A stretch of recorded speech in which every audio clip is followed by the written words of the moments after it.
Bharat Ratna doctor Babasaheb Ambedkar यांची आज 135वी जयंती मोठ्या उत्साहात देशभरामध्ये मुंबईमध्ये साजरी होते। मी सध्या चैत्यभूमीवर आहे आणि या ठिकाणी डॉक्टर बाबासाहेब आंबेडकर यांच्या आठवणींना उजाळा देण्यासाठी मुंबई महानगरपालिकेनं एक छायाचित्र प्रदर्शनी भरवलेली आहे। त्यामध्ये आपण पाहतोय की डॉक्टर बाबासाहेब आंबेडकर यांचा जीवनपट या ठिकाणी अधोरेखित करण्यात आलेला आहे। त्यासोबतच काही मुंबईच्या हिंदू कॉलनीतील राजगृह या निवासस्थानी असलेले डॉक्टर बाबासाहेब आंबेडकर यांचं कुटुंबीय आहे ते या फोटोच्या माध्यमातून दाखवण्याचा प्रयत्न आहे। त्यासोबतच आपण पाहतोय की स्वतंत्र मंजूर पक्षातर्फे 8 जानेवारी 1939 रोजी मुंबईत कामगार मैदानावर आयोजित केलेल्या समता सैनिक दलाच्या वार्षिक रॅलीचं छायाचित्र आहे, ज्यामध्ये डॉक्टर बाबासाहेब आंबेडकर स्वतः सामील झाले होते। ते एक दुर्मिळ छायाचित्र या ठिकाणी आहे। त्यासोबतच इतर बरेचसे छायाचित्र आहे। पीपल्स एज्युकेशन सोसायटीच्या सिद्धार्थ महाविद्यालयामध्ये बाबासाहेब आंबेडकर शिकवायचे आणि बराकीत हे सगळं जे महाविद्यालय ते भरायचं आणि त्यावेळेचा जो फोटो आहे तो सुद्धा आपल्याला या ठिकाणी दिसतंय।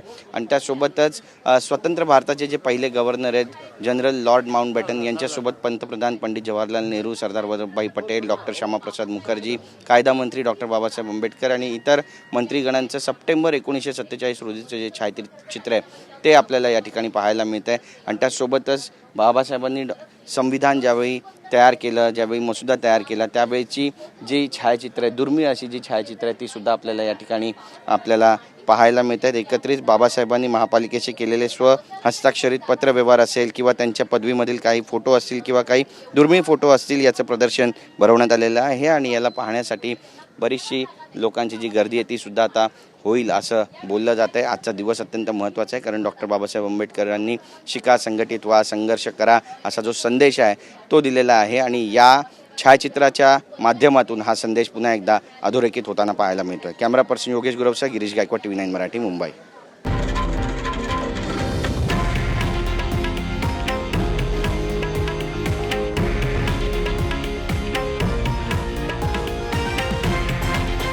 हे आहे देशातील नंबर 1 न्यूज नेटवर्क आणि आपण पाहत आहात TV9 मराठी, एकमेव।